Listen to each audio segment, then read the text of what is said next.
Hello everyone, welcome to our YouTube channel decoding sports. तो दोस्तों, आज के वीडियो में हम लोग सॉल्व करेंगे CUT UG physical education domain का मॉक टेस्ट नंबर 1। पूरे 50 क्वेश्चंस को हम सॉल्व करेंगे विद डिटेल एक्सप्लेनेशन। आप एग्जाम देने जाने से पहले इस मॉक टेस्ट को सॉल्व कर लीजिएगा, आपके लिए बहुत ही ज़्यादा हेल्पफुल रहेगा। तो चलिए स्टार्ट करते हैं वीडियो को। क्वेश्चन सॉल्व करना स्टार्ट करते हैं। आप भी पेन कॉपी लेकर स्टार्ट कर दीजिए सॉल्व करना, साथ साथ मैच करते रहेगा आंसर्स को।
तो दोस्तों, फाइनली हम वीडियो को स्टार्ट करते हैं अपने मॉक टेस्ट नंबर 1 के साथ, decoding sports CUT UG physical education mock test. अगर आपको भी ज्वाइन करना है, तो आप दिए गए व्हाट्सएप नंबर पर मैसेज कर सकते हैं। तो दोस्तों, फाइनली हम स्टार्ट करते हैं mock test number 1। Mock test number 1 चालू करने से पहले आपके कुछ यहाँ पर इंस्ट्रक्शंस दिए गए हैं। ये इंस्ट्रक्शंस आपके एग्जाम में भी एप्लीकेबल रहेंगे, ठीक है। तो आप इसको एक बार पढ़ लीजिए। टोटल नंबर ऑफ क्वेश्चन हम करने जा रहे हैं 50। आपको जो एग्जाम में आएगा 50 क्वेश्चन, उसमें से आपको केवल 40 क्वेश्चन करने रहेंगे, ठीक है। जो भी आपको 40 क्वेश्चन आता हो, 40 के अलावा 41वां आंसर आपसे मार्क नहीं होगा। तो आप कोशिश करिएगा जो आपको 40 करेक्ट आता हो उसको पहले करें। नेगेटिव मार्किंग रहेगा, ठीक है। मतलब आपका एग्जाम में नेगेटिव मार्किंग रहेगा, मतलब 1/5 रहेगा। कितना रहेगा? 1/5। मतलब आपने एक क्वेश्चन है 5 नंबर का, ठीक है। एक क्वेश्चन कितने नंबर का है? 5 नंबर का। पर अगर आप एक क्वेश्चन को गलत कर दोगे तो आपका 1 नंबर कट जाएगा, ठीक है। तो मतलब एक क्वेश्चन सही करने पे मिल रहा है हमें 5 नंबर, और वहीं गलत करने पे मिल रहा है -1। जो आपका टाइम ड्यूरेशन होगा 40 क्वेश्चन को करने के लिए, वो रहेगा 45 मिनट्स, ठीक है। मतलब 45 मिनट मिलेंगे आपको पेपर को सॉल्व करने के लिए। Best of luck for your exam. तो चलिए स्टार्ट करते हैं mock test number 1। Question number 1, if 7 teams participate in a double league tournament, how many matches will be played in the tournament. इस question में ये पूछ रहा है कि अगर डबल लीग टूर्नामेंट में 7 टीम्स पार्टिसिपेट कर रही है तो उस टूर्नामेंट में आपके कितने मैचेस खेले जाएंगे। आपके ऑप्शन है 42, 45, 54 एंड 48। तो दोस्तों, डबल लीग की बात कर रहे हैं, ठीक है। डबल लीग होता क्या है? डबल लीग में आपका ये होता है कि हर टीम एक दूसरे टीम के साथ 2 बार मैच खेलती है, ठीक है। जैसे आपका मान लीजिए IPL होता है कि हर एक टीम बाकी टीम्स के साथ 2 मैच खेलती है ना, तो आपका डबल लीग हो जाता है। अगर हम यहीं पर दिया रहता सिंगल लीग, तो सिंगल लीग में क्या करते हैं हम, हर टीम दूसरे टीम के साथ मैच खेलती है 1 बार। डबल लीग में हर टीम दूसरे टीम के साथ खेलती है मैच कितने बार? 2 बार। तो number of matches, double league का फॉर्मूला कुछ और होता है, सिंगल लीग का कुछ और होता है। मैं आपको दोनों बता दूंगा। पहले जो क्वेश्चन में दिया हुआ है उसको सॉल्व करते हैं। नंबर ऑफ मैचेस कैसे निकालते हैं डबल लीग में। तो दोस्तों, नंबर ऑफ मैचेस निकालने का फॉर्मूला होता है डबल लीग में n-1 होता है, ठीक है। n क्या हो जाएगा आपका? Number of teams. Number of teams कितना दिया हमारे इस क्वेश्चन में? 7 दिया है, ठीक है। तो यहाँ पर भी n दिया तो 7 - 1 हो जाएगा। तो क्या आ गया हमारा? 7 × 6। 7 6 कितना हो गया? 42। तो दोस्तों, नंबर ऑफ मैचेस निकल गया हमारा इस क्वेश्चन का answer. How many matches will be played in this tournament? 42।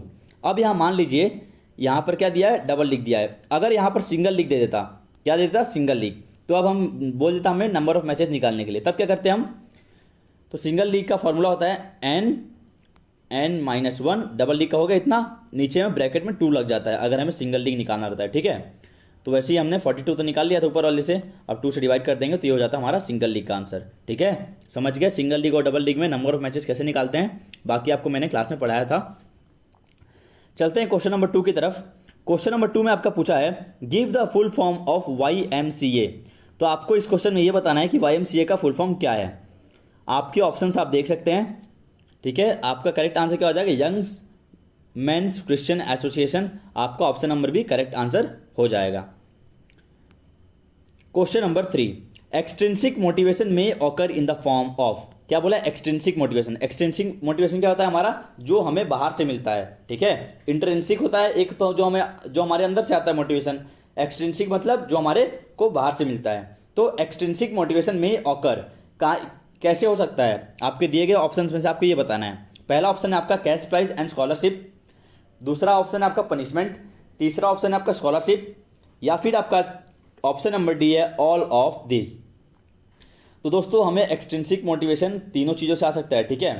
Punishment में मान लो नेगेटिव मोटिवेशन भी तो आ सकता है ना भाई, आपको कोई पनिशमेंट दे देता हो, अब मुझे पनिशमेंट मिल गया, मुझे कोई एक चीज़ करना है, मेरे से गलती कैसे हुआ। स्कॉलरशिप से भी मिल सकता है, कैश प्राइज एंड स्कॉलरशिप से भी तो हो ही सकता है। तो आंसर क्या जाएगा, option number D all of this. Question number 4, physical education develops qualities like patience dash sympathy and tolerance. आपको बताना है डैश की जगह पर क्या आएगा। तो सभी को पता होगा कि फिजिकल एजुकेशन हमारे अंदर बहुत सारे क्वालिटीज़ को डेवलप करता है, जैसे कि पेशेंस मतलब क्या होता है, धैर्य। सिंपैथी मतलब किसी के ऊपर सहानुभूति दिखाना। टॉलरेंस मतलब कैसे आप कोई चीज़ को टाल रहे हो। तो यहाँ पर फिल इन द ब्लैंक्स में क्या आ जाएगा, आपको ये बताना है। तो physical education develops qualities like patience, cooperation हो जाएगा आपका यहाँ पर आंसर, ठीक है। Option number B, cooperation, sympathy and tolerance. तो आंसर क्या हो जाएगा, क्वेश्चन नंबर 4 का कोऑपरेशन। क्वेश्चन नंबर 5, आपको बताना है आइडेंटिफाई द फॉलोइंग टेस्ट। आपको डायग्राम देखकर टेस्ट का नाम आइडेंटिफाई करना है, ठीक है। आपको डायग्राम दिख रहा है क्लियर। तो आपके ऑप्शंस क्या है, chair sit and reach test, chair stand test, Rockport test, या फिर option number D none of this. तो दोस्तों इस टेस्ट का नाम क्या है, chair sit and reach test, ठीक है। इससे आपका फ्लेक्सिबिलिटी चेक करते हैं हम। क्या नाम है इसका, chair sit and reach test. ये आपका टेस्ट बैटरी है, ठीक है। Question number 6, which of the following sports were famous in ancient India. दिए गए ऑप्शंस में से कौन से गेम्स एंशिएंट इंडिया में फेमस थे। तो दोस्तों इसका आंसर हो जाएगा आपका ऑल ऑफ द अबव। मतलब तीनों गेम्स ऊपर के जो दिए गए हैं, तीनों गेम्स आपके एंशिएंट टाइम में, पूर्वज काल में फेमस मशहूर थे। Question number 7, games and sports develop individuals by. हमें खेल कूद किसी भी इंडिविजुअल को क्या डेवलप करता है, ठीक है। आपको ये बताना है क्वेश्चन नंबर 7 में। तो पहला ऑप्शन में दिया हुआ है आपका increasing physical activity levels, option number B में दिया हुआ है promoting healthy attitude and behaviour, या ऑप्शन नंबर सी में दिया है बोथ ए एंड बी, या ऑप्शन नंबर डी में दिया है NOTA none of the above. तो दोस्तों games and sports develop individuals by, option number A पढ़कर देखते हैं क्या मतलब होता है। इंक्रीजिंग फिजिकल एक्टिविटीज लेवल, बिल्कुल करता है गेम्स एंड स्पोर्ट्स, हमारा फिजिकल एक्टिविटी लेवल को बढ़ाता है ना। ऑप्शन नंबर बी में क्या दिया है, promoting healthy attitude and behaviour, बिल्कुल करता है गेम्स एंड स्पोर्ट्स। तो आंसर क्या हो जाएगा हमारा, ऑप्शन नंबर सी हो जाएगा बोथ ए एंड बी। सभी को क्लियर है। Question number 8, which of this is not a soft tissue injury. आपको दिए गए ऑप्शन में से ये बताना है कि दिए गए ऑप्शन में से कौन सा आपका सॉफ्ट टिश्यू इंजरी का पार्ट नहीं है, ठीक है। दोस्तों एब्रेशन, कंट्यूजन, स्प्रेन, ये तीनों तो हमारा सॉफ्ट टिश्यू इंजरी हो जाएगा, ठीक है, क्योंकि हमारे मसल्स में होता है, स्किन में होता है, ठीक है। मसल्स स्किन में, सॉफ्ट टिश्यू में आ जाएगा। और जो सिंपल फ्रैक्चर है वो हमारा बोन में होता है, ठीक है। तो ये क्या हो जाएगा हमारा, क्वेश्चन नंबर 8 का आंसर हो जाएगा हमारा which of this is not a soft tissue injury. Answer हो जाएगा simple fracture. Question number 9, Chakrasana and Dhanurasana are performed to rectify which postural deformity. Chakrasana और धनुरासना को हम क्यों परफॉर्म करते हैं, क्या चीज़, कौन सा पॉस्चरल डिफॉर्मिटी को सही करने के लिए आपको बताना है। आपके ऑप्शन है राउंड शोल्डर्स, स्कॉलियोसिस, लॉर्डोसिस, या फिर बॉल एक्स। तो दोस्तों क्वेश्चन नंबर 9 का आपका करेक्ट आंसर हो जाएगा ऑप्शन नंबर 9 राउंड शोल्डर्स।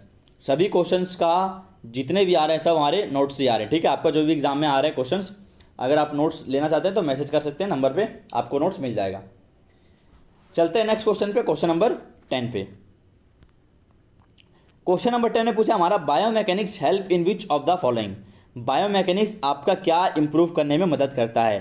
पहला ऑप्शन है आपका in improving our technique, option number D B है in improving design of sports equipment, option number C in improving performance, या फिर option number D all of the above.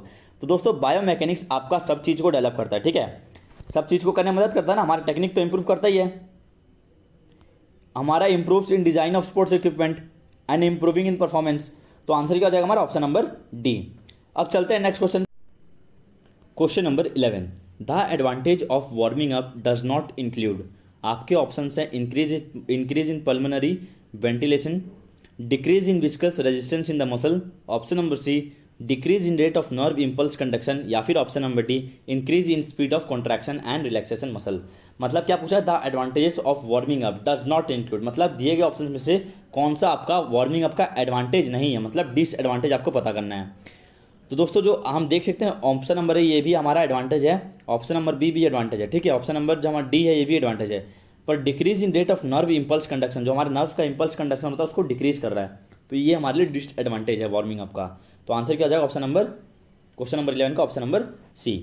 Question number 12 की बात करते हैं, match the following, list 1 list 2 आपका दिया हुआ, आपको मैच द फॉलोइंग करना है। आप देख सकते हैं शेल्डन्स क्लासिफिकेशन है, ठीक है, ये पर्सनैलिटी का। देखिए पतला इंसान दिख रहा है आपको, तो ये किसके अंदर आएगा दोस्तों, ये होता है एक्टोमॉर्फ। क्या बोलते हैं इसको, एक्टोमॉर्फ। फिर जो बीच वाले होते हैं, ना ज़्यादा पतले ना हट्टे ना ज़्यादा मोटे, वो उनको क्या बोलते हैं उनको हम बोलते हैं मेसोमॉर्फ, ठीक है। और जो लास्ट वाले बच्चे मोटे थोड़े होते हैं, ओबीस होते हैं, इनको हम क्या बोलते हैं, एंडोमॉर्फ, ठीक है। तो ये पतला वाला हो गया एक्टोमॉर्फ, बीच वाला हो गया मेसोमॉर्फ, और लास्ट वाला मोटू हो गया एंडोमॉर्फ, ठीक है। तो आपका दिए गए ऑप्शंस में से कौन सा आंसर होगा, फर्स्ट का हमारा डी हो जाएगा, ठीक है, फर्स्ट का सी, सेकंड का ए, थर्ड का बी। आप इसको सॉल्व करिएगा। क्वेश्चन नंबर 13 ने पूछा है विच of this is not an advantage of conditioning, मतलब दिए गए ऑप्शंस में से कौन सा कंडीशनिंग का एडवांटेज नहीं है, आपको ये बताना है। Avoid second wind, decrease in weight, avoid injuries, या फिर इंक्रीज इन ब्लड सर्कुलेशन। तो नॉट एन एडवांटेज पूछा, मतलब डिसएडवांटेज बताना है। तो आपका डिक्रीज इन वेट हमारा डिसएडवांटेज है, तो ये हो जाएगा आपका कंडीशनिंग का इसका आंसर क्वेश्चन नंबर 13 का। क्वेश्चन नंबर 14 ने पूछा आपका repetition method differs from interval training in terms of, मतलब रिपीटिशन ट्रेनिंग जो मेथड होता है वो इंटरवल ट्रेनिंग मेथड से किन किन रूपों में डिफर करता है, मतलब अलग है। तो आपके ऑप्शन है length of work interval, load, amount of recovery between repetition, या फिर बोथ ए एंड सी। तो दोस्तों जो रिपीटिशन मेथड होता है वो इंटरवल ट्रेनिंग से दो चीज़ों में डिफर करता है। लेंथ ऑफ वर्क इंटरवल, आप कितना लंबे समय तक काम कर रहे हो, दूसरा आपका ऑप्शन नंबर सी होगा, ठीक है, amount of recovery between repetition, मतलब जो आपको रेस्ट मिल रहा है, इनकम्प्लीट रेस्ट का बीच में टाइम मिलता है ना, वो आपका कितना मिल रहा है, दोनों के बीच में डिफर करता है। तो आंसर क्या हो जाएगा हमारे इस क्वेश्चन का, ऑप्शन नंबर डी हो जाएगा, ठीक है, both A and C. Question number 15, fartlek training method was developed by, fartlek training method जो है हमारा किसके द्वारा डेवलप किया गया था, आपको ये बताना है। तो दोस्तों ये डेवलप किया था किसके द्वारा, गॉस्टा हॉलमन के द्वारा। फार्टलेग ट्रेनिंग मेथड कहाँ पर डेवलप हुआ था, स्वीडन में हुआ था, ठीक है। Question number 16, CPED stands for, CPED का आपको फुल फॉर्म बताना है। तो दोस्तों CPED का आपका फुल फॉर्म होता है क्या, ऑप्शन नंबर ए हो जाएगा certificate course in physical education, ठीक है, ये सर्टेन नहीं होगा, यहाँ पर एक मिस टाइप हो गया है, certificate course in physical education होगा सिर्फ, ठीक है, ऑप्शन नंबर ए में। Question number 17, in the placement of byes fourth bye is given to whom. आपके ऑप्शन आप देख सकते हैं, क्या बोला है, अगर हम जब भी बाई देते हैं तो चौथा बाई कौन से जगह वाली टीम को दिया जाता है। मान लीजिए एग्जांपल देते हैं 1 2 3 4 5 6 7 8 टीम है, ठीक है, अपर हाफ लोअर हाफ बांट दिया हमने, अपर हाफ ये हो गया, ये हो गया लोअर हाफ। तो दोस्तों सबसे पहला बाई कहाँ दिया जाता है, सबसे पहला बाई दिया जाता है सबसे नीचे वाली टीम को, फिर दूसरा बाई कहाँ दिया जाता है, सबसे ऊपर वाली टीम को, फिर तीसरा बाई कहाँ पे, जो आपकी लोअर हाफ की सबसे ऊपर वाली टीम रहती है, और चौथा बाई कहाँ दिया जाता है, अपर हाफ की सबसे लास्ट वाली टीम को। तो आंसर क्या हो जाएगा हमारा, last team of upper half, option number C. Last team of upper half को दे रहे हैं ना, last team of upper half. तो आंसर क्या होगा क्वेश्चन नंबर 17 का ऑप्शन नंबर सी। क्लियर है सभी को। Question number 18, which of the following Newton's law of motion applies to an athlete performing a high jump off a solid surface. जब long jumper high jumper athletes solid surface से jump करता है तो उसमें कौन सा न्यूटन्स का law apply होता है। सभी को पता होगा न्यूटन्स के 3 लॉ होते हैं, तो कौन सा लॉ अप्लाई होता है जब वो जंप करेगा। तो दोस्तों इसका आंसर क्या हो जाएगा, आपका ऑप्शन नंबर सी हो जाएगा, ठीक है, for every action there is equal and opposite reaction. हमने थर्ड लॉ पढ़ा था। आप जंप में क्या कर रहा है, हाई जंप पर जमीन पर कूद रहा है सॉलिड सरफेस पर, तो उसको क्या कर रहा है, प्रेशर लगा रहा है, तो उसको वापस रिएक्शन मिल रहा है। तो आपका इसमें लगेगा third law of Newton's. Question number 19, partial curl up test is used. Partial curl up test जो आपका होता है वो क्या मेजर करता है, आपको ये बताना है। तो दोस्तों जो पार्शियल कर्ल अप टेस्ट होता है आपका एब्डोमिनल स्ट्रेंथ को मेजर करता है, ठीक है। ऑप्शन नंबर सी आपका करेक्ट आंसर हो जाएगा। क्वेश्चन नंबर 20 में पूछा है which one of the following is not an aim of SAI. तो क्या पूछा है, which one of the following is not an aim of SAI, मतलब आपका दिए गए ऑप्शन में से आपको ये बताना है कि कौन सा साई का मेन एम नहीं है, ठीक है। साई का फुल फॉर्म पता होगा, स्पोर्ट्स अथॉरिटी ऑफ इंडिया। इसका फाउंडेशन कब हुआ था, 1984 में। Which one of the following is not an aim of SAI, मतलब आपका दिए गए ऑप्शन में देखिए कि कौन सा साई का मुद्दा नहीं है, साई का एम नहीं है। दोस्तों आपको फोर्थ पॉइंट दिख रहा है, degrading the skill of Indian sportsman. क्या साई का ये एम नहीं है ना, डिग्रेडिंग द मतलब परफॉर्मेंस गिराना इंडियन स्पोर्ट्स पर्सन का। तो ये आपका ऊपर वाले 3 एम है, बाकी चौथा वाला एम नहीं है। तो आपका option number D question number 20 का करेक्ट आंसर हो गया। अब चलते हैं नेक्स्ट क्वेश्चन पे। Question number 21, when was international olympic committee form. आपका क्वेश्चन में ये पूछा है कि इंटरनेशनल ओलंपिक कमेटी का गठन कब हुआ था। दोस्तों ये हुआ था आपका 23 जून 1894 में, ठीक है। आपका आंसर हो जाएगा option number D. Question number 22, which of the following is not a scheme of sports authority of India. दिए गए ऑप्शन में से कौन सा स्पोर्ट्स अथॉरिटी ऑफ इंडिया का स्कीम नहीं है। आपके ऑप्शन हैं exploration of sports talent and nutrition. इसका मतलब क्या होता है, स्पोर्ट्स टैलेंट को एक्सप्लोर करना, फाइंड करना, और न्यूट्रिशन को देना बच्चों को। प्रोवाइड स्पोर्ट्स ब्रॉडकास्टिंग, स्पोर्ट्स का टेलीकास्ट करना, सब लोगों तक, दूरदर्शन तक, सबको टीवी पर दिखाना, ब्रॉडकास्ट करना। ऑप्शन नंबर सी क्या दिया हुआ है, national physical health scheme, health scheme के द्वारा सबको फिट रखना। ऑप्शन नंबर डी दिया है टू प्रोवाइड स्पोर्ट्स स्कॉलरशिप, सभी बच्चों को जो अच्छे खेलते हैं उनको स्पोर्ट्स का स्कॉलरशिप प्रोवाइड करना। तो दोस्तों इसमें क्या पूछा, नॉट। आप क्वेश्चन को ध्यान से पढ़िएगा फिर आंसर किया करिए, ठीक है। तो इसमें पूछा था विच of the following is not a scheme of sports authority of India. तो आप देख रहे हैं तो इसका काम ये नहीं होता कि स्पोर्ट्स का ब्रॉडकास्टिंग करना, ठीक है। तो आंसर क्या हो जाएगा हमारा option number B, provide sports broadcasting will be the correct answer of question number 22। Question number 23, which of this is a cause of sports injuries. दिए गए ऑप्शन में से क्या के कारण से हमें स्पोर्ट्स इंजरीज हो सकती हैं। आपके ऑप्शन है improper sports equipment, improper warming up, not wearing protective guards, या फिर ऑल ऑफ द अबव। तो दोस्तों क्या हम अच्छा सा इक्विपमेंट नहीं पहनेंगे तो हमको इंजरी हो सकता है भाई, बिल्कुल हो सकता है। कपड़े वपड़े में फंस के गिर गया, क्या भरोसा। अच्छा कपड़ा नहीं पहनोगे, स्पोर्ट्स इक्विपमेंट नहीं पहनोगे तो कभी भी खेलते वक्त अच्छे से वार्मिंग अप नहीं करोगे तो स्पोर्ट्स इंजरी के चांसेस रहेगा। नॉट वेयरिंग प्रोटेक्टिव गार्ड नहीं पहनोगे तो इंजरी के चांसेस रहेगा। तो आंसर क्या जाएगा आपका ऑप्शन नंबर डी हो जाएगा, all of the above. Question number 24, what does the Olympic flag consist of. Olympic flag क्या कंसिस्ट करता है, आपको ऑप्शंस दिए गए हैं। तो दोस्तों ओलंपिक फ्लैग आपने देखा होगा कि ओलंपिक फ्लैग होता है, क्या होता है इसमें वाइट बैकग्राउंड होता है, ठीक है। ऑप्शन नंबर सी में दिख रहा है आपको, a white background with no border and Olympic symbol in the centre. क्या होता है ओलंपिक के फ्लैग में वाइट कलर का होता है ना, सभी लोग देखे होंगे। उस वाइट कलर जो पट्टी होता है, झंडा होता है, उसके साइड में कोई बॉर्डर तो नहीं बना रहता है, बीच में सिर्फ आपका एक ओलंपिक का सिंबल बना रहता है। तो हमारा आंसर क्या हो जाएगा, ऑप्शन नंबर सी हो जाएगा। Question number 25, which of the following is a personality trait not included in the big 5 theory. आपने पढ़ा होगा सिलेबस में, आपका था किसी चैप्टर में ये कि बिग 5 थ्योरी, तो उसमें 5 दिया गया था टॉपिक, ठीक है। उसमें से आपको बताना है कि इसमें से दिए गए 4 ऑप्शन में से उन 5 में से कौन सा नहीं है, ठीक है। तो दोस्तों इसमें क्या दिया है, न्यूरोकॉटिज्म, एग्रेसिवनेस, ओपननेस एंड एक्सट्रोवर्जन। तो दोस्तों आपका ऑप्शन नंबर बी जो एग्रेसिवनेस दिया है ये आपका उसमें नहीं था, ठीक है। बिग 5 थ्योरी में आपको नोट्स में सब चीज़ दिया हुआ है, ठीक है, जो मैंने आपको प्रोवाइड करवाया है। क्वेश्चन नंबर 26, क्वेश्चन नंबर 26 में हमारा पूछा है मैच द फॉलोइंग। आपको मैच करना है कौन सा एबडक्शन है, कौन सा एक्सटेंशन है, कौन सा फ्लैक्शन है। तो दोस्तों सबसे पहला हमें दिया है, पहले वाले डायग्राम को देखते हैं, इसमें क्या दिया है। हम इसमें क्या कर रहे हैं, अपने सर को पीछे ले जा रहे हैं ना पीछे। तो पीछे ले जा रहे हैं तो हम क्या कर रहे हैं, एक्सटेंड कर रहे हैं अपने हेड को, एक्सटेंड कर रहे हैं ना। तो क्या हो जाएगा हमारा ऑप्शन नंबर क्या, एक्सटेंशन हो जाएगा, बिल्कुल होगा। अब सेकंड वाले डायग्राम को देखिए, इसमें दिखाना क्या चाह रहा है कि आप अपने सर को आगे तरफ बेंड कर रहे हैं, झुका रहे हैं। तो झुका रहे हैं तो हम क्या हो रहा है, फ्लेक्शन हो रहा है, क्योंकि हम बेंड कर रहे हैं। तो क्या हो जाएगा इसका ऑप्शन नंबर 2 का क्वेश्चन नंबर फ्लेक्शन हो जाएगा। अब थर्ड वाले में क्या दिया है, थर्ड वाला तो बचा एक ही, तो आंसर तो ये हो जाएगा abduction.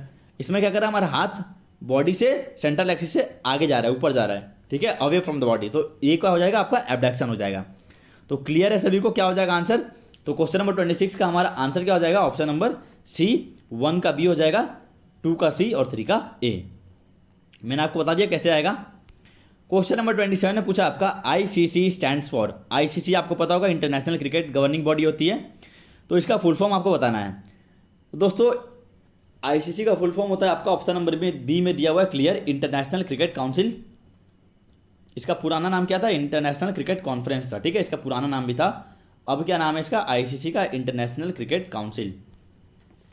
Question number 28, Rockport 1 mile test is conducted to measure, जो आपका रॉकपोर्ट 1 माइल टेस्ट होता है उसको क्यों करवाया जाता है, क्या चीज को मेजर करने के लिए करवाया जाता है, कार्डियोवास्कुलर फिटनेस या फिर सीनियर सिटीजन फिटनेस या फिर वाइटल कैपेसिटी या फिर आपका मस्कुलर स्ट्रेंथ को चेक करने के लिए करवाया जाता है।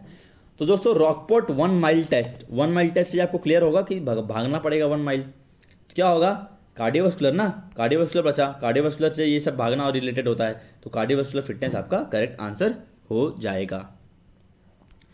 Question number 29, which statement is incorrect about professional sports person, दिए गए ऑप्शन में से कौन सा प्रोफेशनल स्पोर्ट्स पर्सन के बारे में गलत बात करी गई है, आपको यह बताना है, ठीक है। क्वेश्चन नंबर 29 में तो ऑप्शन नंबर में ए में क्या दिया, दे प्ले फॉर मनी, उन लोग पैसे के लिए खेलते हैं। ऑप्शन नंबर बी में क्या दिया हुआ, they play out of compulsion, वो कंपल्सन से बाहर आने के लिए भी खेलते हैं। ऑप्शन नंबर सी में क्या दिया हुआ आपका, they train most of the time, बिल्कुल भाई ट्रेनिंग भी करते हैं इस professional sports person. Option number D में क्या दिया हुआ, they view sports as leisure activity, मतलब मजे के लिए खेलते हैं। ऐसा होता है क्या, स्पोर्ट्स पर्सन जो प्रोफेशनल प्लेयर होगा मजे के लिए थोड़ी खेलेगा भाई, वो अच्छे से खेलेगा ना, टाइम पास के लिए तो खेलेगा नहीं, टाइम पास में चलो खेल दिए, तो अपना मेन उसको रूटीन बनाकर खेलेगा। तो आपका विच स्टेटमेंट इज इनकरेक्ट, तो आपका ऑप्शन नंबर डी इनकरेक्ट हो जाएगा about professional sports person. Question number 30, where is the headquarter of badminton Asia confederation located, आपको बताना है बैडमिंटन एशिया कॉन्फेडरेशन का हेडक्वार्टर कहां पर लोकेट है। तो दोस्तों ये है आपका कुआलालंपुर मलेशिया में, ठीक है। आपका आंसर क्या हो जाएगा, ऑप्शन नंबर सी। तो क्वेश्चन नंबर 30 तक यहां पर हमारा समाप्त हुआ। अब चलते हैं क्वेश्चन नंबर 31 की तरफ। Who among the following is not a member of NADA, दिए गए ऑप्शन में से आपको यह बताना है कि कौन नाडा का मेंबर नहीं है। National anti doping agency, joint secretary ministry of youth affairs and sports, option number A में दिया हुआ है। ऑप्शन नंबर बी में क्या दिया हुआ, director general sports authority of India. Option number C में क्या दिया हुआ, प्रेसिडेंट आईओए, आईओए का फुल फॉर्म क्या था, Indian Olympic association. Option number D में क्या दिया, president of BCCI, board of control for cricket in India, इसका फुल फॉर्म होता है। तो दोस्तों क्वेश्चन नंबर 31 का आंसर हो जाएगा हमारा option number D. Who among the following is not a member of Nada, president of BCCI, आपका ये नाडा के अंदर नहीं आता है, नेशनल एंटी डोपिंग एजेंसी के अंदर। Question number 32, which of the following is not an advantage of correct posture, दिए गए ऑप्शंस में से कौन सा आपका करेक्ट पोस्चर का एडवांटेज नहीं है, क्या बोला, not an advantage of correct posture. तो क्वेश्चन जो भी आपका एग्जाम में आएगा उसको आप अच्छे से पढ़िएगा फिर अटेम्प्ट करिएगा। तो दोस्तों क्वेश्चन नंबर 32 का आपका आंसर हो जाएगा, पहले ऑप्शन देख लेते हैं क्या दिया है, increase posterior curve helps in proper breathing, protects a person future health, helps in proper breathing, या फिर इंक्रीज कंसंट्रेशन पावर। तो विच of the following is not an advantage of correct posture, correct posture से हमारा concentration तो बिल्कुल improve होगा, proper breathing भी होगा, पर्सन का क्या फ्यूचर हेल्थ भी सही इंप्रूव होगा। बचा क्या हमारा ऑप्शन नंबर ए बचा, increase posterior curve helps in proper breathing, अपना पोस्टीरियर कर्व हम क्या इंप्रूव करके अपना ब्रीदिंग सही कर सकते हैं। तो ये आपका नॉट एन एडवांटेज हो जाएगा ऑप्शन नंबर ए, ठीक है। अगर आपको कोई आंसर नहीं आता एग्जाम में तो आप कोशिश क्या करिए, ये क्या हो सकता है, ये नहीं हो सकता, ये नहीं हो सकता, ये नहीं, बचा क्या, इसको मार्क करके चल सकते हैं, ठीक है, अगर आपको कोई क्वेश्चन का आंसर नहीं आता है तो। चलते हैं नेक्स्ट क्वेश्चन की तरफ, क्वेश्चन नंबर 33 की तरफ। Postural deformities with their remedial activity, आपको जो डिफॉर्मिटीज यहाँ पर दिख रहा है डायग्राम में, आपको इससे रेमेडियल एक्टिविटी से मैच द फॉलोइंग करना है, ठीक है। इस क्वेश्चन को सबसे पहले करने से पहले आपको पता होना चाहिए कि जो डिफॉर्मिटीज दी गई हैं वो है क्या। सबसे पहला जो दोस्तों दिया गया ये क्या है, नॉकनीज है, ठीक है। आप देख रहे हैं नॉक नी में क्या नी टच होता है तो हमारा नॉकनीज होता है। जो हमारा दूसरे नंबर पे दिख रहा है ये क्या है, हमारा नीज हमारे क्या है, ऐसे फैले हुए बाहर तरफ एक्सटेंड है ना, ऐसे हैं एक्सटेंड है, तो ये क्या है हमारा बॉल एक्ट होता है। तीसरा क्या दिया है, ये हमारा है काइफोसिस, ठीक है, आप देख रहे हैं बैक स्पाइन में। और चौथा प्रॉब्लम क्या है, यहाँ पर दिया हुआ स्कॉलरशिप है ये, ठीक है। अब आपको बताना है इसके रेमेडियल एक्टिविटीज़। तो सबसे पहला हम देखते हैं नॉकनीज का क्या हो जाएगा। तो दोस्तों नॉकनीज का हमारा हम क्या करते हैं, हॉर्स राइडिंग करते हैं, ठीक है। अगर नॉकनीज को ट्रीट करने के लिए तो हमारा फर्स्ट क्या हो गया, ए हो गया। अब सेकंड क्या दिया था हमारा, सेकंड में दिया था बॉल एक्स। अब बॉल एक्स के लिए हम क्या करते हैं, बॉल एक्स के लिए हम करते हैं त्रिकोण आसना, ठीक है। तो सेकंड क्या हो गया, सी हो गया। थर्ड पे क्या है हमारा, kyphosis.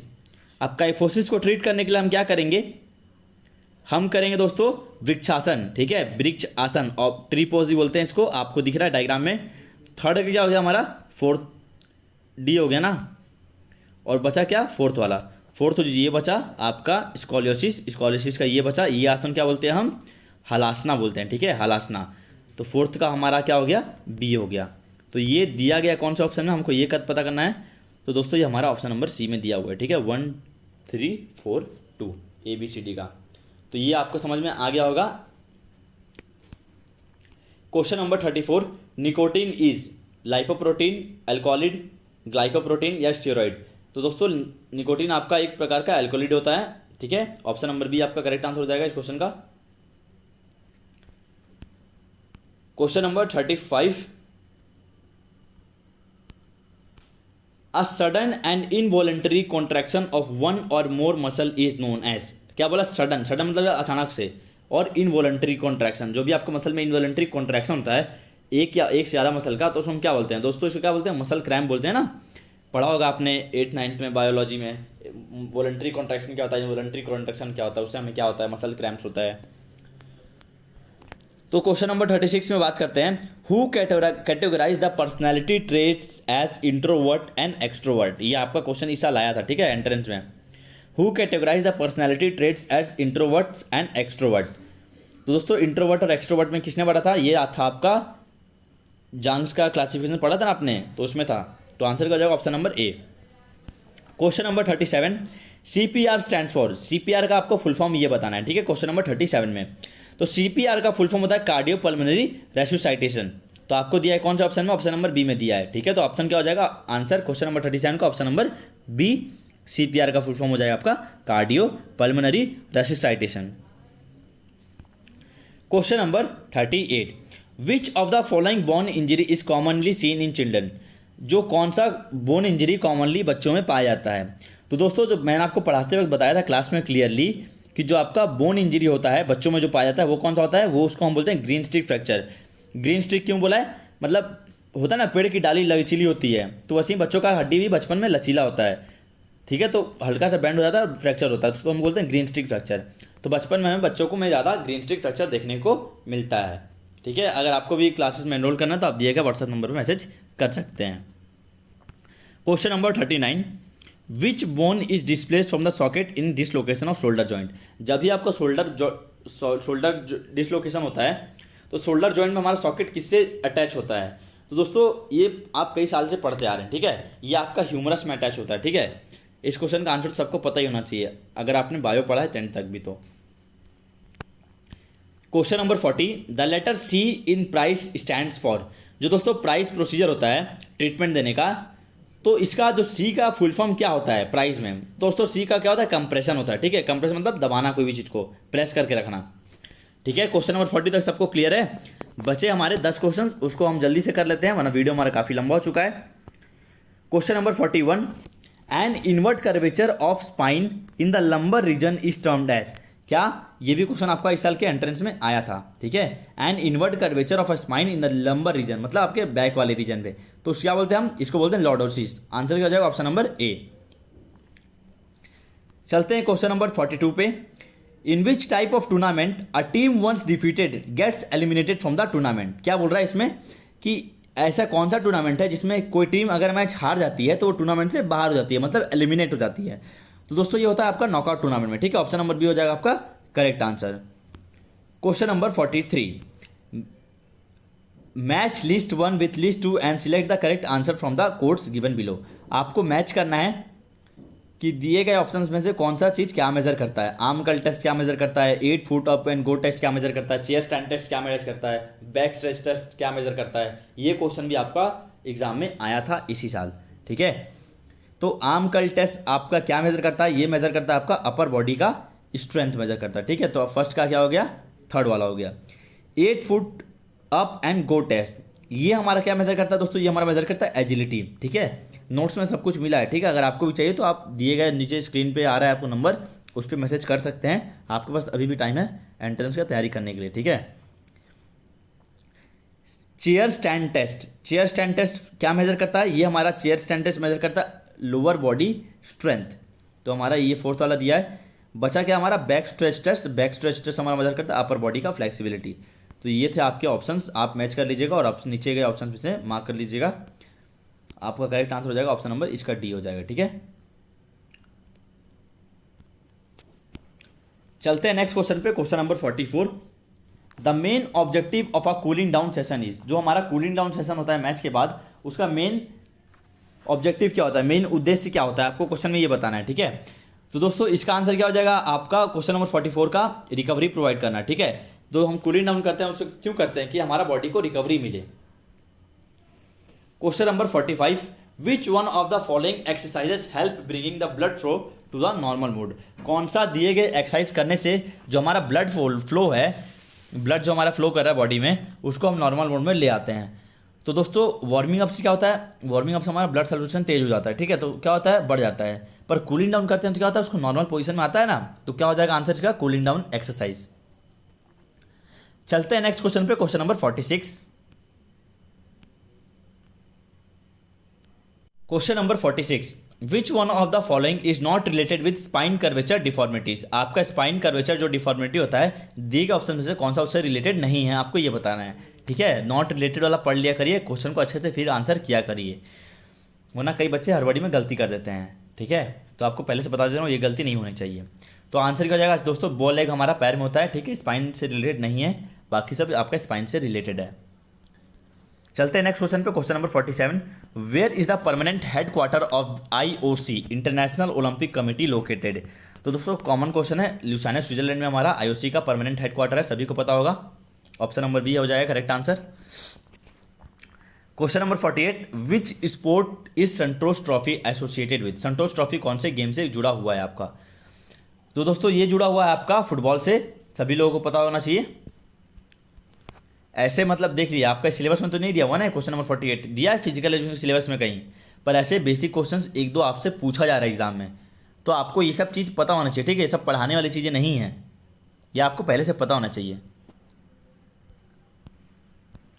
Question number 49, which of the following trophies is not related to cricket. दिए गए ऑप्शन में से कौन सा ट्रॉफी आपका क्रिकेट से रिलेटेड नहीं है।